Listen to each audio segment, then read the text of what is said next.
Assalamualaikum warahmatullahi wabarakatuh. Nama saya Ruri Salgita, NPM 2262 10521. Di sini saya akan menjelaskan materi mengenai pertemuan 2, yaitu konsep dasar kurikulum, sejarah perkembangan kurikulum di Indonesia, komponen kurikulum, keempat, prinsip-prinsip pengembangan kurikulum, yang kelima, isu dan tantangan dalam pengembangan kurikulum, dan yang terakhir, posisi pembelajaran berbicara dalam kurikulum. Langsung saja masuk dalam materi yang pertama adalah konsep dasar kurikulum.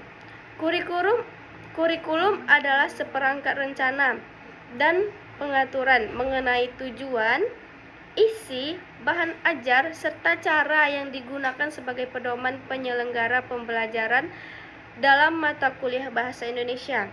Kurikulum berfungsi sebagai acuan pengembangan kompetensi berbahasa mahasiswa, baik secara lisan maupun tulisan.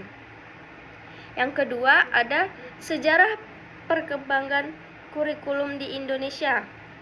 Perkembangan kurikulum di Indonesia mengalami beberapa perubahan, antara lain yang pertama ada kurikulum 1947 yang bisa disebut juga dengan rencana pelajaran, yaitu menekankan pembentukan karakter.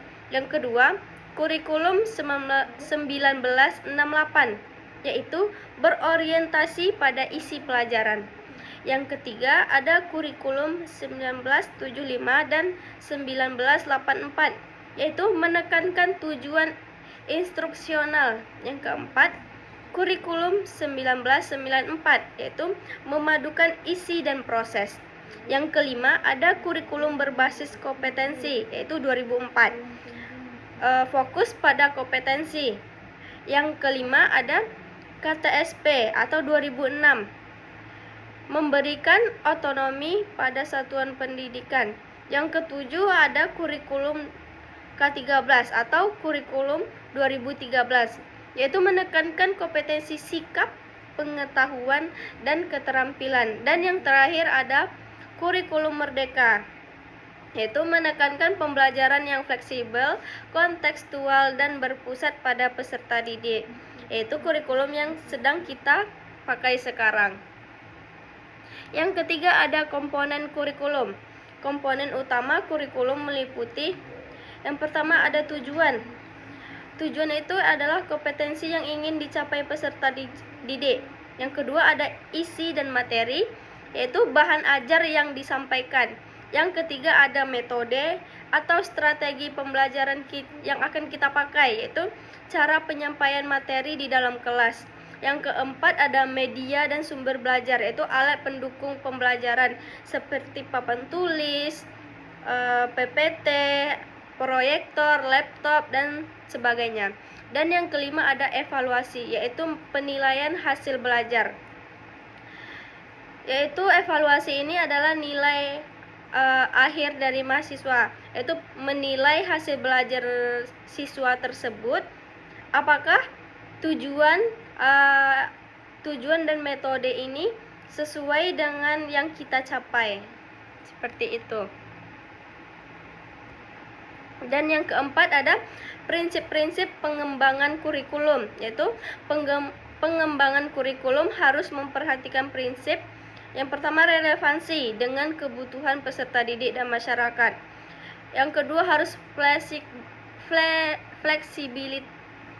fleksibilitas. Yang ketiga ada kontinuitas. Yang keempat, efektivitas dan efisiensi. Dan yang kelima, berorientasi pada peserta didik. Jadi prinsip ini memastikan kurikulum Bahasa Indonesia tetap kontekstual dan adaptif.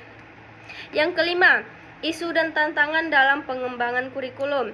Beberapa isu dan tantangan dalam pengembangan kurikulum antara lain yang pertama itu perkembangan teknologi dan digitalisasi. Yang kedua, perubahan kebutuhan dunia kerja. Yang ketiga, kesenjangan kompetensi pendidik.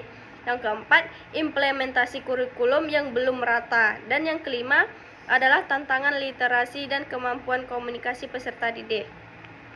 Baik, yang terakhir yaitu posisi pembelajaran berbicara dalam kurikulum.